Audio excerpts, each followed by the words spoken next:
البدع والأهواء، أهل البدع العقائدية وأهل البدع السياسية. أنا أقول بيننا وبينكم السلف، بيننا وبينكم الكتب، كان فيقول البدع بيننا وبينكم.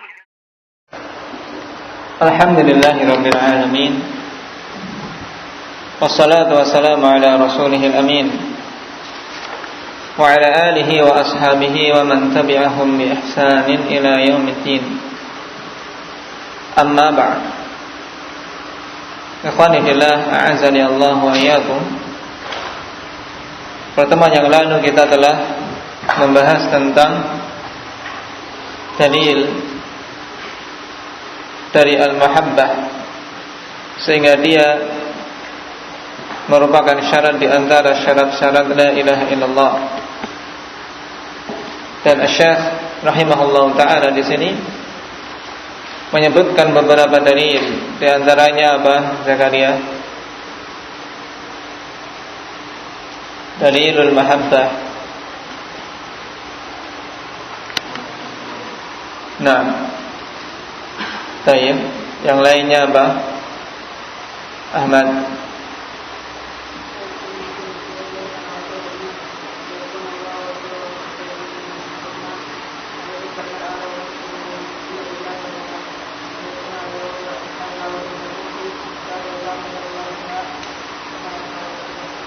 Nah, syahidnya mana?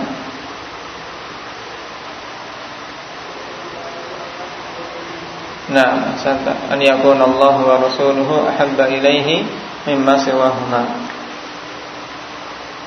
Nah, dan 3 khaslah tersebut hendaknya kita mengusahakannya agar bisa merasakan manisnya iman. Kita masuk pada pembahasan berikutnya. Qala rahimahullahu ta'ala wa dalilul inqiyadi lima dallat alaihi qawluhu ta'ala wa anibu ila rabbikum wa aslimu lah, al-ayah. Dan dalil inqiyad yaitu pada apa yang telah menunjukkan tentangnya firman Allah Subhanahu wa ta'ala pada surat Az-Zumar.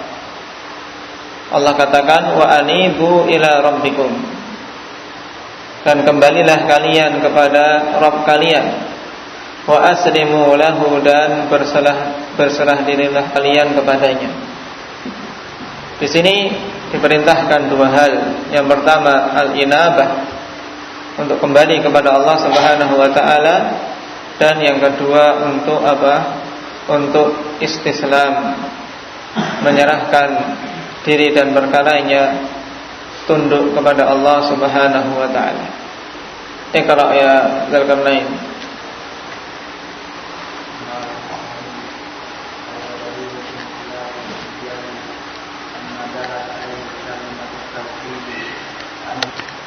Baik.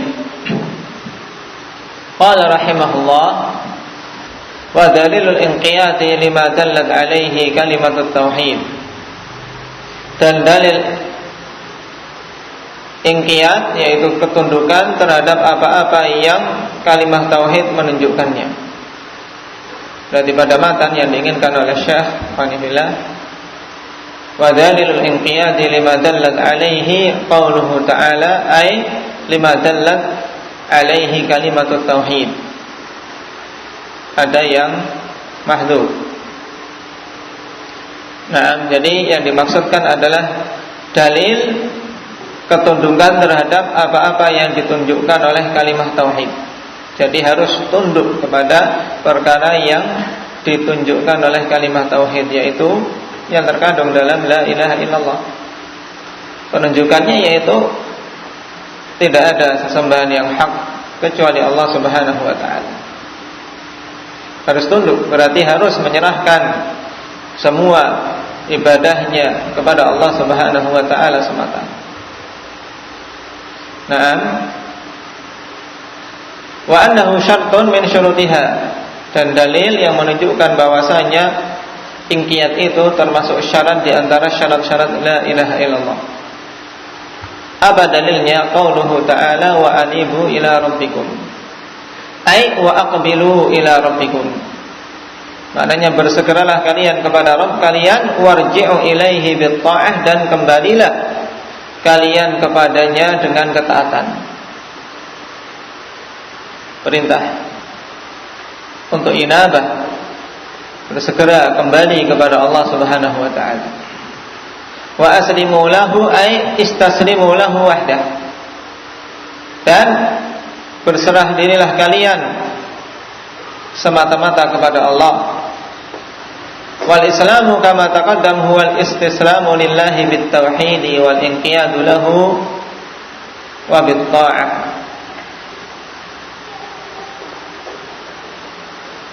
Dan Islam sebagaimana telah lewat, yaitu istislamu lillahi bit tauhid, berserah diri kepada Allah Subhanahu wa taala dengan tauhid, wal inqiyadu lahu, dan tunduk kepada Allah Subhanahu wa taala.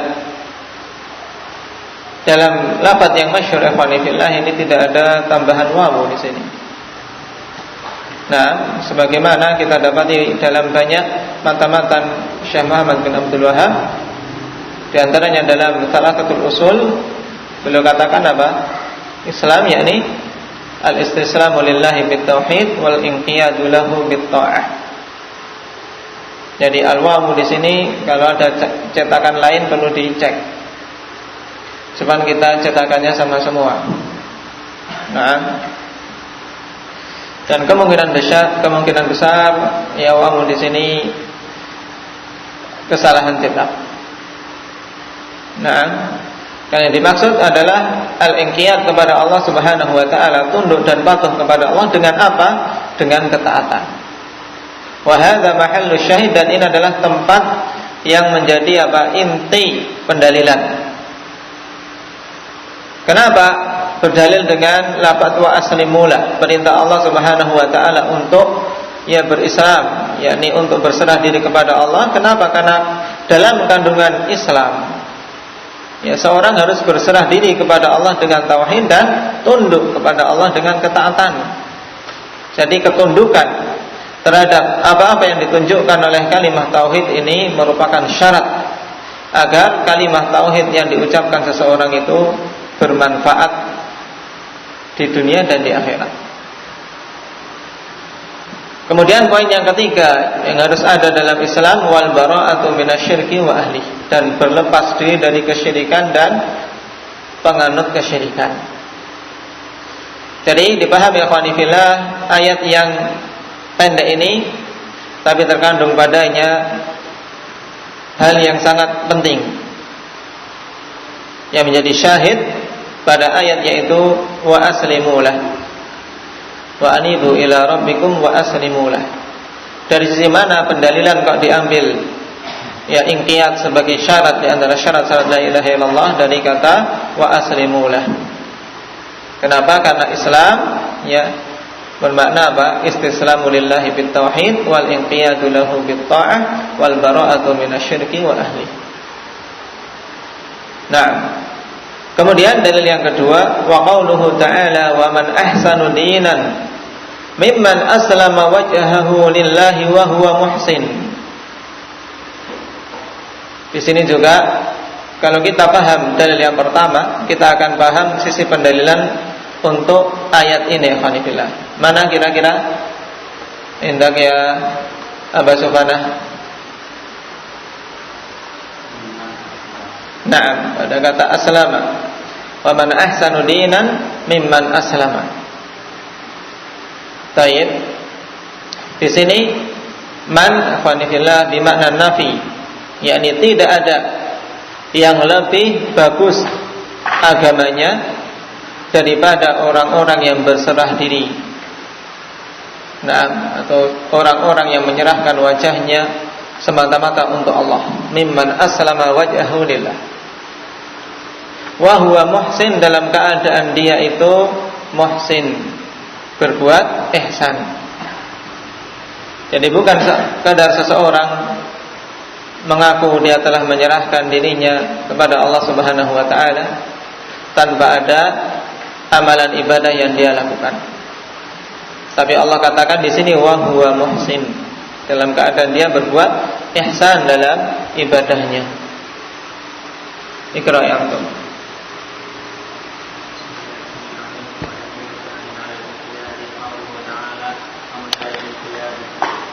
Nah, qala ay wa dalilun tsani ala al-inqiyad. Maknanya dalil yang kedua atas persyaratan inqiyad yaitu qauluhu ta'ala wa man ahsanu dinan ay la ahada ahsanu dinan. Jadi makna wa man ahsanu dinan akhwanillah maknanya yaitu tidak ada seorang pun yang lebih bagus agamanya. Jadi man di sini bermakna nafi. Mimman aslama wajhahu lillah. Tidak ada yang lebih bagus agamanya dari orang-orang yang menyerahkan wajahnya. Yani maksudnya apa? Disebutkan wajah ikhwanillah, yang dimaksudkan adalah keseluruhan perkaranya. Ya, dari orang-orang yang menyerahkan dirinya kepada Allah Subhanahu wa taala. Ai inqada wa khada'a wa akhlasa 'amalahu lillahi wahdahu la syarikalah.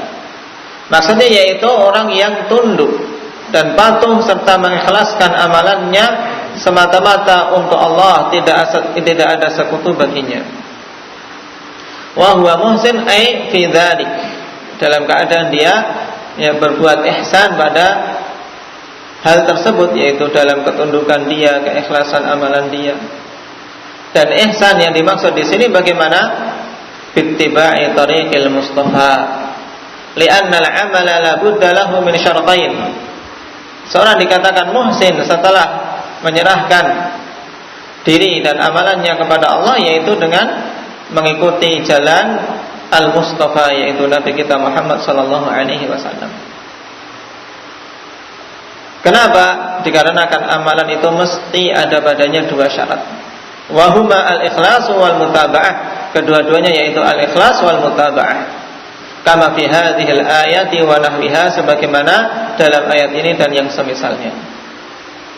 Jadi pada ayat ini ikhwanillah, selain menunjukkan inqiyad sebagai syarat la ilaha illallah, juga apa? Faidah bagus, yaitu tergabung padanya dua syarat diterimanya amal. Nah, jadi kalau ditanya apa dalil yang menunjukkan syarat diterimanya amal yang terkumpul dalam satu ayat, diantaranya ayat ini. Allah Subhanahu wa taala katakan wa man ahsanu dinan mimman aslama wajhahu lillahi wa huwa muhsin. Pada kata mimman aslama wajhahu lillah di sini apa? Syarat ikhlas. Wa huwa muhsin di sini syarat apa? Mutaba'ah. Nah, ini ditambahkan dalam catatan tentang syarat-syarat diterimanya amal. Kemudian dulu juga pernah pada satu ayat yang tergabung penunjukan dua syarat ini apa? Man ya'ti biha.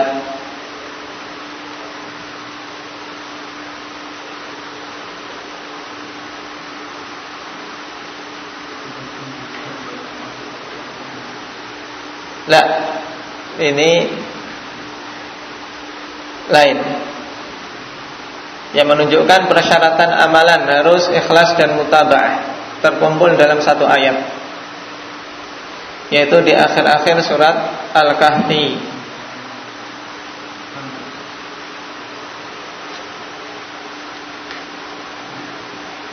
Naam, ahsanta. Faman kana yarju liqa'a rabbih falyamal 'amalan shalihan wa la yusyrik bi ibadati rabbih ahada. Mana yang menunjukkan pendalilan ikhlas? Ini jelas di akhir ayat. Wa la yusyrik bi ibadati rabbih ahada. Sekarang mana yang menunjukkan persyaratan mutaba'ah? Abdullah.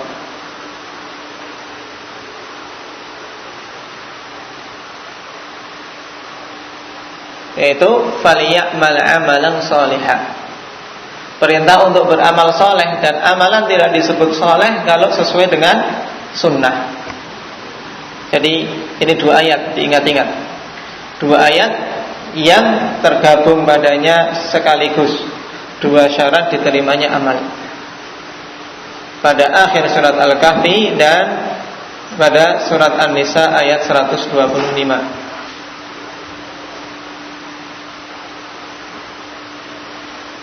Dalil yang ketiga tentang persyaratan inqiyad, wa qauluhu ta'ala, wa may yuslim wajhahu ila Allah wa huwa muhsin faqad istamsaka bil urwatil wuthqa, ay bila ilaha illallah.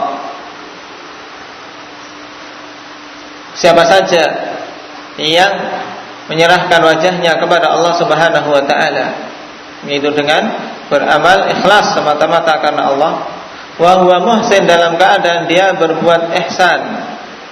Ini juga sama dengan ayat sebelumnya, yaitu dengan mutaba'ah, mengikuti Rasulullah sallallahu alaihi wasallam.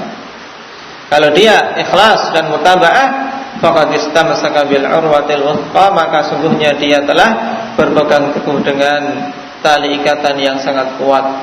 Maksudnya apa urwatul wuthqa? Yakni ay bila ilaha illallah, telah berpegang teguh dengan la ilaha illallah. Iqra ya Imran.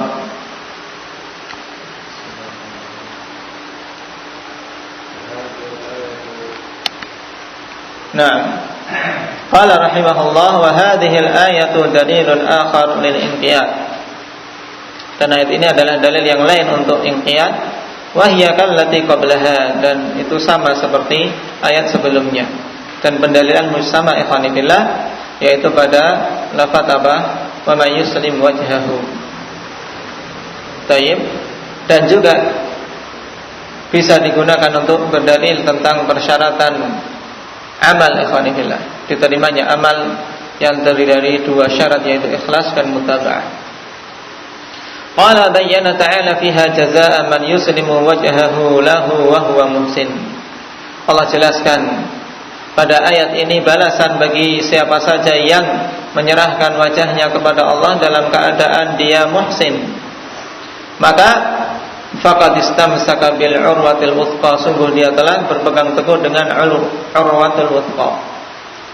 Ai faqad akhadha muthiqan minallahi matinan annahu la yu'adzibu, yaitu maknanya sungguh dia telah mengambil suatu ikatan yang kuat dari Allah, yang kokoh bahwasanya Allah tidak akan mengadabnya.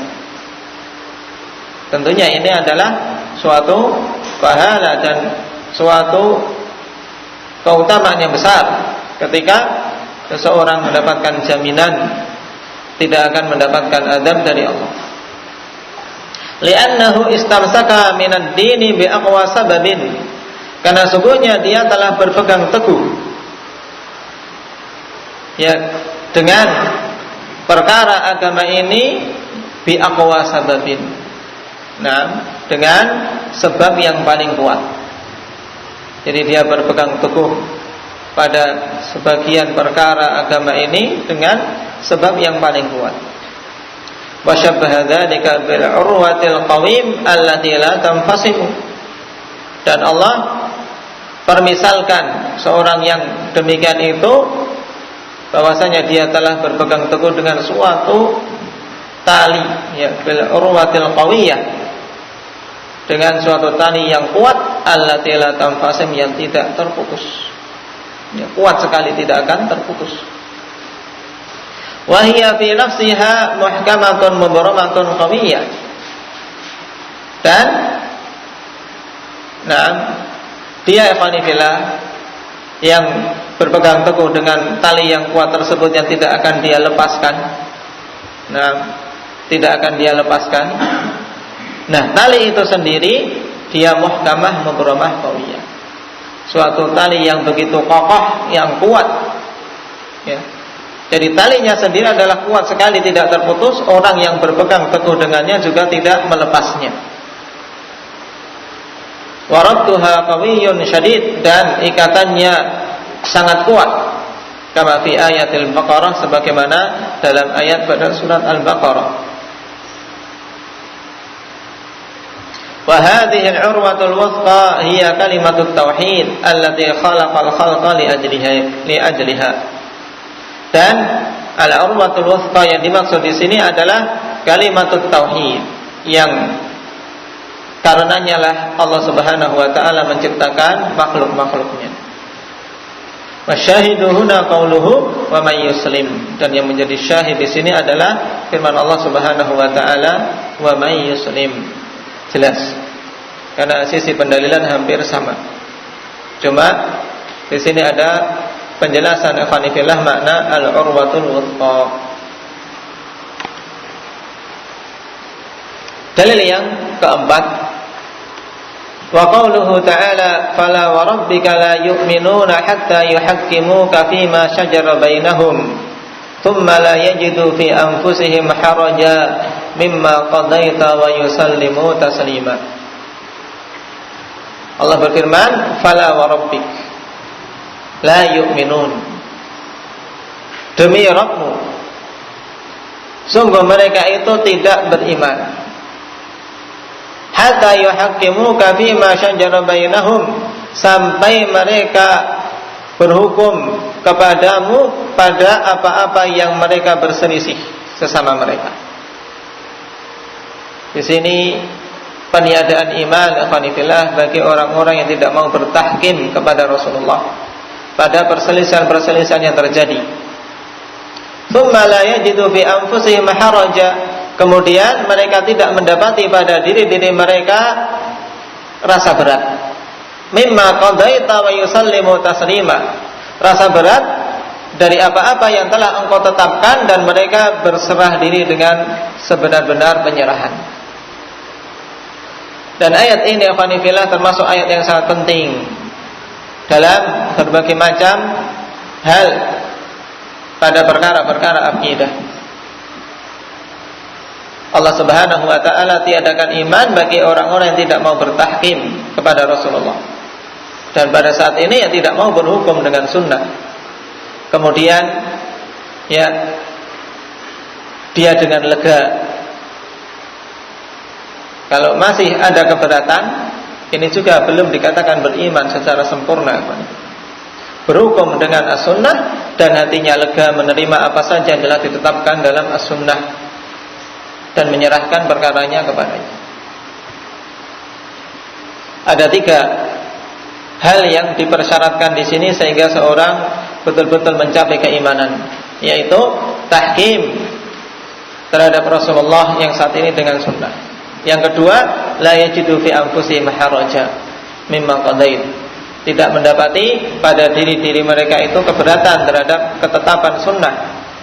Karena sebagian manusia ya tunduk tapi terpaksa. Ada keberatan kok seperti ini ya. Ya kok wanita harus memakai hijab ya, dan seterusnya.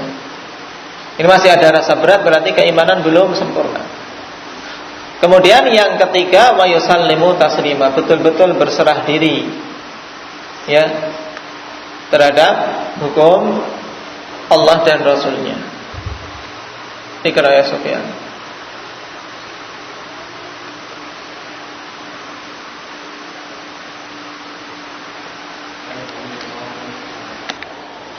Nah, qala rahimahullah ay wa dalilun rabi'un 'alal inqiyad, dalil yang keempat atas inqiyad sebagai syarat. Qauluhu ta'ala fala wa rabbika, yuqsimu ta'ala bi nafsihil karimatil muqaddasati annahu la yu'minu ahadun hatta yuhakkima ar-rasul sallallahu alaihi wasallam fi jami'il umur. Allah Subhanahu wa taala bersumpah dengan dirinya yang maha mulia dan maha suci. Dan tentunya Allah tidak bersumpah dengan dirinya kecuali pada perkara yang sangat penting, bahwasanya tidaklah seorang pun beriman sampai dia berhukum kepada Rasulullah SAW pada semua perkara-perkaranya. Dan ini wajib bagi kita semua untuk berhukum kepada Rasulullah. Kapan saja terjadi perselisihan, dikembalikan kepada sunnah-sunnah Rasulullah SAW. Kenapa? Fama hakama bihi fahuwal haqqul ladzi yajibul inqiyadu bihi batinan wa dhahiran. Maka apa saja yang beliau tetapkan hukum dengannya pada perkara tersebut, maka itulah hak yang wajib untuk tunduk, baik secara batin dan zahir. harus tunduk. Walaupun perkara itu merugikan kepentingan kita, misalnya kepentingan duniawi kita, karena sedang bisnisnya lancar, ternyata datang dalil dari Rasulullah untuk meninggalkan hal tersebut karena padanya ada riba misalnya, wajib berhenti. Semua yang telah beliau tetapkan itu hak dan wajib tunduk, baik secara zahir maupun batin. Wa syahidu qawluhu wa yusallimu taslima. Ai idza hakkamuka yuti'unaka fi bawatinihim wa yanqaduna zahiran wa batina. Maksudnya yaitu apabila mereka berhukum kepadamu wahai Nabi, mereka mentaatimu pada batin-batin mereka dan tunduk secara zahir dan batin. Jadi taat pada batinnya dan tunduk melaksanakan baik secara zahir maupun batin. Min ghairi mumana'atin wala munaza'atin wala mudafa'ah. Tanpa ada apa? Tanpa ada sesuatu yang menghalangi, tidak ada kemudian pengayalan, dan tanpa ada perdebatan, tidak perlu membela diri dan seterusnya. Kalau memang telah ditetapkan oleh hukum Rasulullah sallallahu alaihi wasallam pada suatu perkara, harus tunduk dan patuh segera. Sami'na wa ata'na, tanpa membela diri, tanpa mengayal, tanpa seterusnya.